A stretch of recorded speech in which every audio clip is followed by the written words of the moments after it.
Good morning. So aujourd'hui, bienvenue. So it's like first day back at school.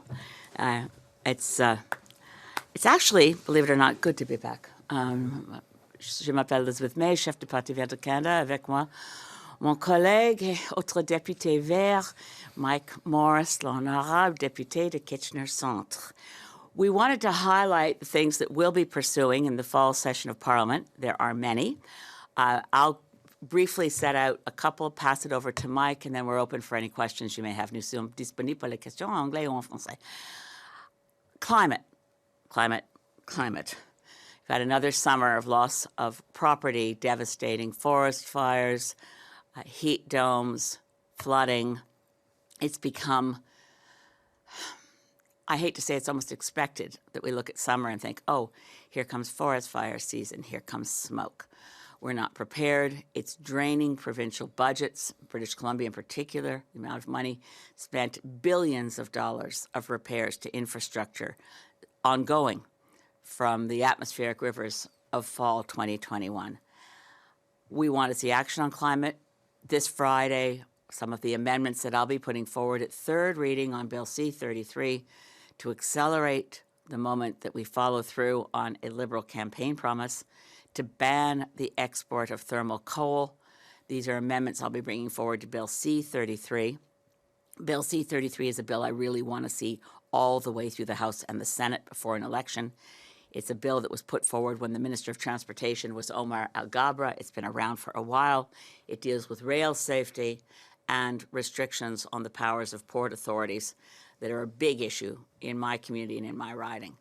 We also want to see action on climate to deal with the excess profits that the oil and gas industry is receiving. I also want to stay on top of the implementation of my private member's bill that was signed into law with royal assent June 20th of this year, which is to see a really robust plan for achieving environmental justice. I will also continue to track the work of the Hogue Commission and my own work as one of the only, well, I shouldn't say one of the only leaders, the only leader who doesn't want to get top secret security clearances, apparently Mr. Poilievre, but having had access to it, I will continue pursuing the issue of foreign interference in the Parliament and, as ever, pursuing any opportunity to get proportional representation, fair voting back on the agenda before whenever the next election may be. And now over to Mike. Thank you, Elizabeth. Wonderful to see you all. For my part, spent most of the summer knocking on doors in my community, knocked on over 4,500 doors, and across the board, it continues to be the case that the rising cost of living and the unaffordability of day-to-day life continues to be top of mind for so many folks in my community and across the country. We need to continue to address the housing crisis that we're in if we're going to be honest about addressing affordability. As Greens, we're going to continue to call for predictable, ongoing investments in deeply affordable housing, as well as the actions that need to be taken to prevent pension funds and real estate investment trusts and other large corporate investors from buying up housing and raising rents on regular folks. In my community in particular, temporary residents, the rise, this federal government has not been watching the numbers. In our community, a local college has raised the number of international students from 700 to over 31,000. The federal government was asleep at the switch. Over the past year, we worked with the Minister of Immigration to put a number of measures in place. I'll be continuing to advocate for reasonable measures that ensure we prevent the exploitation of international students, but also ensure that the numbers are more in line with community infrastructure, from housing to healthcare to employment. You heard Elizabeth mention Motion 92. As Greens, we're going to continue to call. If we're going to be honest about addressing affordability, we need to address the gouging that oil and gas companies are doing. They're making record-breaking profits on the backs of regular Canadians. It is so disappointing that we haven't seen a windfall tax placed on the oil and gas industry the way this government already did on life insurance and banks in the midst of the pandemic. If we did so, we could raise $4.2 billion, every dollar of which could go back into making life more affordable for folks across the country. We could be improving service and reducing fares on public transit, for example. We could be helping Canadians retrofit their homes and getting heat pumps installed across the country.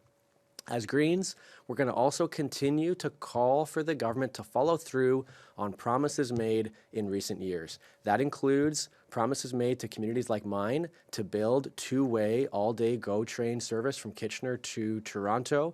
My community's been promised that for over 10 years. We don't even have a date for completion yet.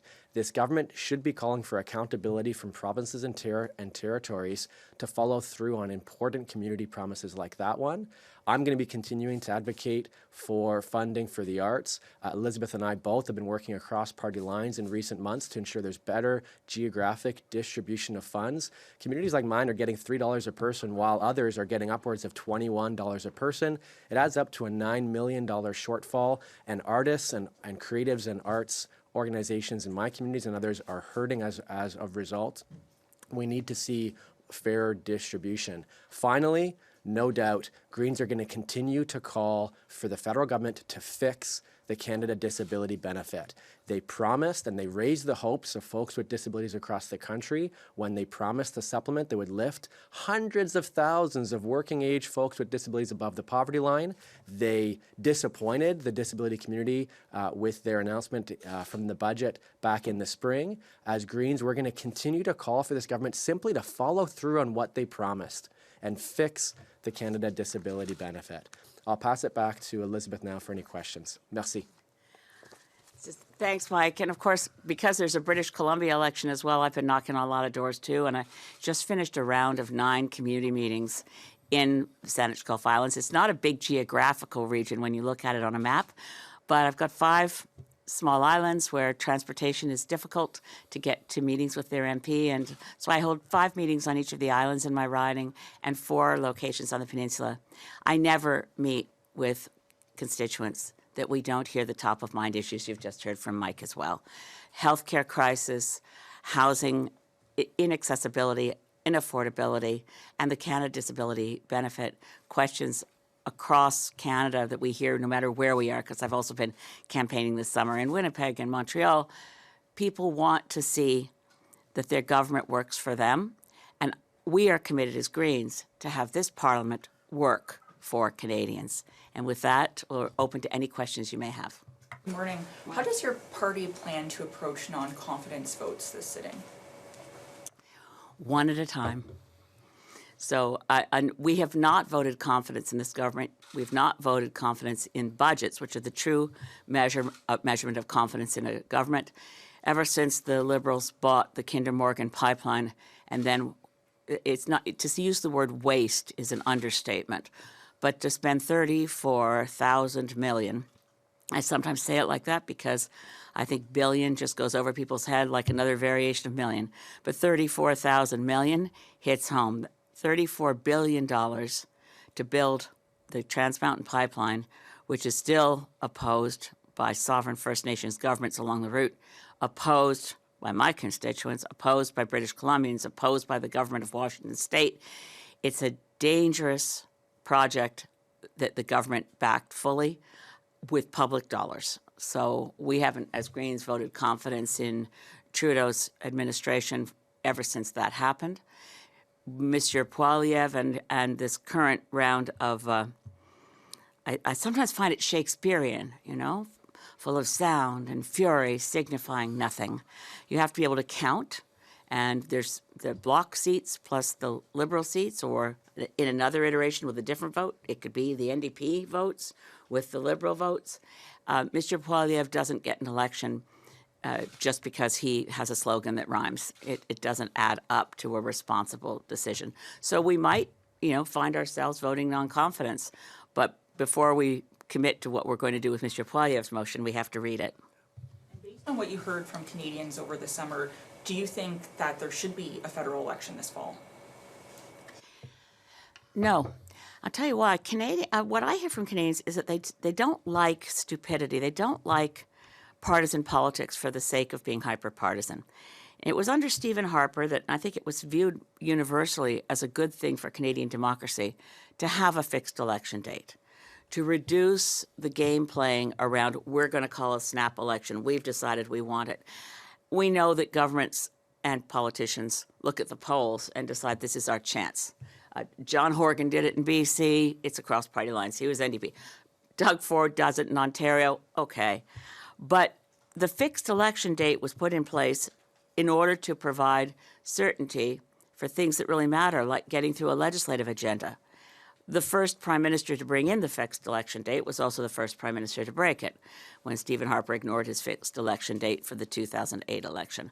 We would like to see work done before throwing Canadians into a federal election. We have 3 provincial elections this fall. They're consequential. They elect provincial governments in Saskatchewan, New Brunswick, and British Columbia. It certainly means that a federal election is not realistically in the offing, at least for 2024. What do you think of the NDP signaling a lack of support for the consumer carbon levy?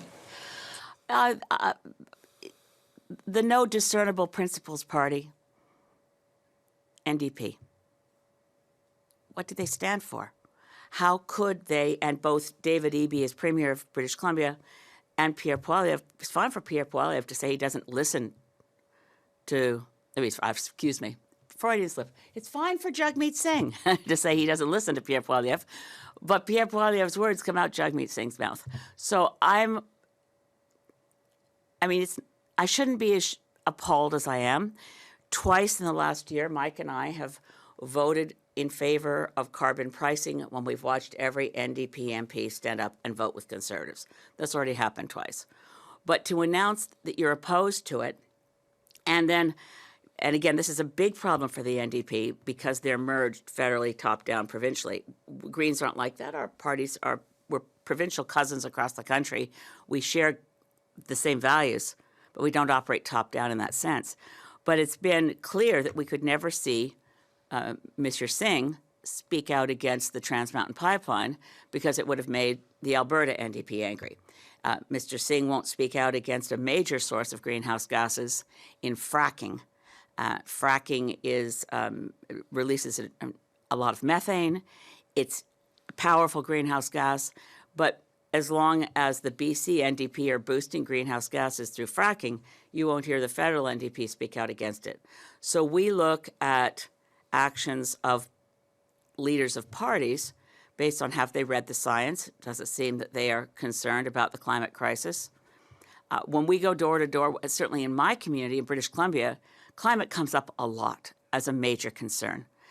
It may not be the flavor of the month in national polling. It doesn't mean that I don't hear every single day from Canadians who are very concerned that we're approaching tipping points in the atmosphere that threaten the survival of human civilization. These are not small stakes, and they should not be the kinds of issues where a person with a responsible position as leader of a federal political party should not be influenced by polling to such an extent that they abandon all principle.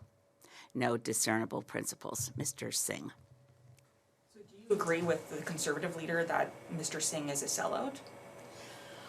I do not agree with Pierre Poilievre's use of disrespectful slang and nasty nicknames. So I'm not going to go there. I think that Mr. Singh should be ashamed. And Mr. Eby as well. A carbon price is a necessary but insufficient response to the climate emergency. We need to take bigger measures, and as Mike in Motion 91, it's very clear that since Putin invaded Ukraine, the fossil fuel industry has benefited from essentially war profiteering, profits off the charts.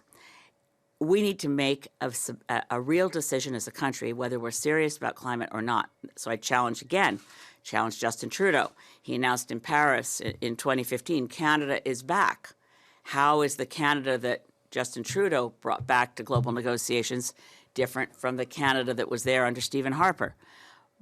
Canada's record remains the worst in the G7 for going in the wrong direction on climate action, increasing emissions when we should be decreasing.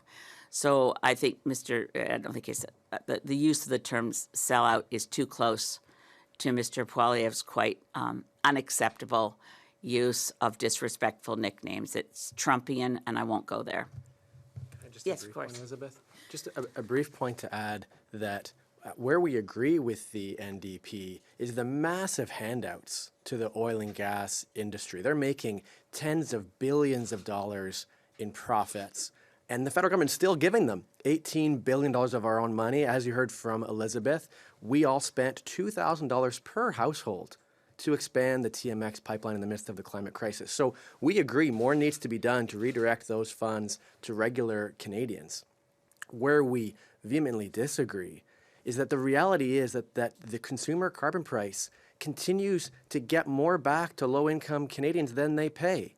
And that is true both when it comes to the rebate as compared to the bills of low-income folks who don't have a second cottage or a second car, but also with the minor inflationary effect of carbon pricing.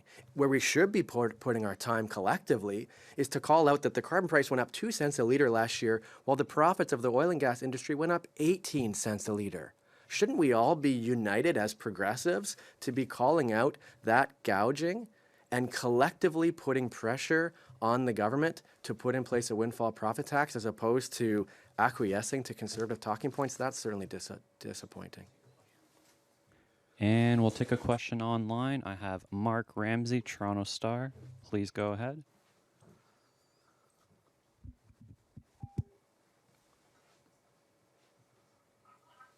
Elizabeth and Mike, thanks for taking my question and hope you're both well.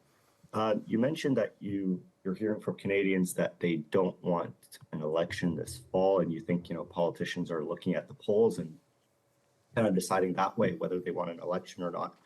For you guys, as far as I'm aware, you have about 18 candidates nominated for the next election. Do you think that you're ready for an election? Do you want an election?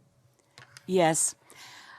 A lot of candidates that have completed the nomination process is a poor measurement of our preparedness, because there are a large number of people who have other jobs, high-profile positions, and they don't announce their candidates till closer to writ period. I think there'd been a widespread expectation that we were sticking to something very close to the fixed election date period. So the preparedness that we have is I'm very confident that we'll win a lot more seats in 2025, which is when I think the next federal election will be. Whether late fall, early fall, or late summer, we'll be ready. But thanks, Mark. Can I add a Yeah, bit? sure. Yeah, Mark, I think also what you heard from Elizabeth is different folks might have different perspectives on who wants a Canadian or who wants an election, who doesn't. I think what you heard from Elizabeth, though, is that as Greens, we're coming in here to continue to be focused on actually advancing priorities of the people we represent, as opposed to a lot of the partisan theatrics that have increased and we expect will continue to increase. And so more than anything, it might be more difficult over the coming months to get things done in spite of all the posturing, but we are arriving here very much excited to continue to make progress on all that we heard from Canadians, both in my community and as you heard from Elizabeth across the country. Thank you both. And as a follow-up, you mentioned the theatrics, and earlier you were talking about Pierre Poilievre's nicknames. Prime Minister Justin Trudeau the other day said on a podcast that Pierre Poilievre was a liar. Earlier today, House Leader Karina Gould called him a fraudster. What do you make of the Liberals' attacks there? Do you think that's appropriate? I think it's pretty clear from my record as a parliamentarian that I've worked and will continue to work to elevate the discourse in our parliament. I think as a Canadian and honored to be a member of parliament, I embrace nothing as firmly as I embrace the notion that in Canada we can disagree without being disagreeable. I think that's critical. I think Canadians, I think at this point what Canadians expect of politicians is a pretty low bar, but we can do better. We can stick to facts. We can talk about evidence-based decision-making. And on the evidence, when you connect the dots, the climate crisis causes inflation, particularly foods where crops fail because of extreme weather events. Things actually cost more when they're hit hard by supply chain disruptions, such as we're still experiencing post-COVID, but particularly if you connect the dots, extreme weather events that mean that a particular region of the world is not producing the food at the same price it was when they weren't dealing with extreme drought and floods and so on. So we need to be focused and deliver for Canadians, and I don't think name-calling advances that. Just one quick question, just to expand upon my colleague's question earlier about Mr. Singh's opposition to the carbon tax. How do you react to his assertion saying that he opposes the carbon tax because it's an undue burden on working people? Again, I urge Mr. Singh to look at the evidence. That isn't backed up by the Parliamentary Budget Office. It isn't backed up by leading economists. I want to be very clear that the Green Party of Canada has called for what we call, with the different kinds of carbon taxes that are out there, we call carbon fee and dividend, which is there's a carbon price applied. It should be revenue neutral. In other words, the money received into a government from its carbon pricing should be used to reduce costs for Canadians, either through, in the original British Columbia carbon price, which was a reduction in our income tax, or through direct rebates, as the federal backstop now does. On the evidence, this is for, particularly for lower income Canadians, a net gain. So again, it's look at the facts, and then if you're going to say you're going to get rid of a central piece of, basically the only thing the Liberals have done on climate, because they did say they were going to stop subsidizing fossil fuels. They've poured billions into the pockets of big oil in fake solutions like carbon capture and storage, and going in the wrong direction against the advice of the International Energy Agency and against the advice of the International Monetary Fund and the World Bank. This government has invested our public funds in expanding fossil fuel infrastructure, Trans Mountain Pipeline. I urge Mr. Singh, Mr. Trudeau, Mr. Poilievre, look at the evidence, and then if you're going to knock a particular strategy or policy, what's your alternative? And I never thought I'd be reminded of Donald Trump and something Jagmeet Singh says. But when he's grappling around and saying, well, we're going to give you a policy or a vision, we have a climate idea in mind, and Trump saying we're going to have the concepts of a plan, we haven't, or Tim Walz, get your homework done. I'd say the same thing to all my colleagues who are leaders of other parties. Do your homework before you tell Canadians we're going to get rid of something because we have some vague idea. This is urgent. It's not like anybody in this country in a position of responsibility as a leader of a federal political party can pretend they don't know that we're in a planetary climate crisis with the potential to wipe out human civilization. This is not a prediction. This is not doomsaying. I have an obligation as a political leader to say there's still time, there's hope, don't despair. But I hear from more Canadians who are despairing that it may be too late to preserve a future for their grandchildren than those who say, let's do nothing about it. I don't hear that. I don't hear anyone say, let's do nothing about it. I hear Canadians looking desperately for leadership and solutions. And fortunately, Greens have them. So in that sense, sort of almost can't wait for an election to put forward solutions. But I'd rather achieve them in a parliament that works than put them forward for another round of a very expensive federal election. In the meantime, I think what we have happening with carbon pricing is we have a Liberal government that's been working cross purposes with itself for years, with carbon pricing that actually does work to reduce emissions while subsidizing the very industry most responsible for the crisis. Makes it pretty easy for the Conservatives to go ahead and then try to scapegoat the carbon price. And that's why it's particularly disappointing seeing the messages from the NDP of late. As Greens, we're going to just continue to try to stick to both what can make life more affordable for folks across the country and be serious about the urgency of the crisis that we're in. Just on foreign interference, Ms. May, you have an opportunity this afternoon to make an intervention in NDP MP Jenny Kwan's privilege motion. Can you give us a sense of what you plan to say and how you plan to advance foreign interference this sitting? Well, I don't know that I'll have an opportunity to give a speech, but I'll certainly have an opportunity to ask questions, so I'll be listening very closely. I think I will continue to maintain that every party leader in the Parliament should seek top secret security clearance. You don't get it as of right. And I would ask Mr. Poilievre, why are you not prepared to try to get top secret security clearance? What page is it in? This is the public version. I always make sure I've got the public version in front of me, having had the opportunity to read the non-redacted version. But we do know from page 32 of the public version of the Committee on Parliamentarians' National Security and Intelligence Report that there was foreign interference in the Conservative Party leadership race. if I were Mr. Poilievre, I'd want to know, am I beholden to a foreign government? What happened in the Conservative Party leadership race? That is something that I would ask Mr. Poilievre, and any uncertainty about the extent of foreign interference in your own party. Ask for your top secret security clearance. And I know from going through it myself, it's an arduous process, and you don't get it by right. And the people who are in control of basically our agencies that are part of the Five Eyes, we want our allies to know that we take it seriously, that we take intelligence and security seriously in this country, that we want to close those loopholes that create the soft places that make Canada a particular target for foreign interference, and that we want to make sure that all of us as federal political party leaders toughen up our own rules around nominations and leadership races. And again, it's in the unredacted public version that there was foreign interference in both India and in the Conservative Party leadership race. There's allegations of foreign actors from both the People's Republic of China and India in the Conservative Party of Canada leadership race. So Mr. Poilievre, I find his unwillingness to pursue that worrying.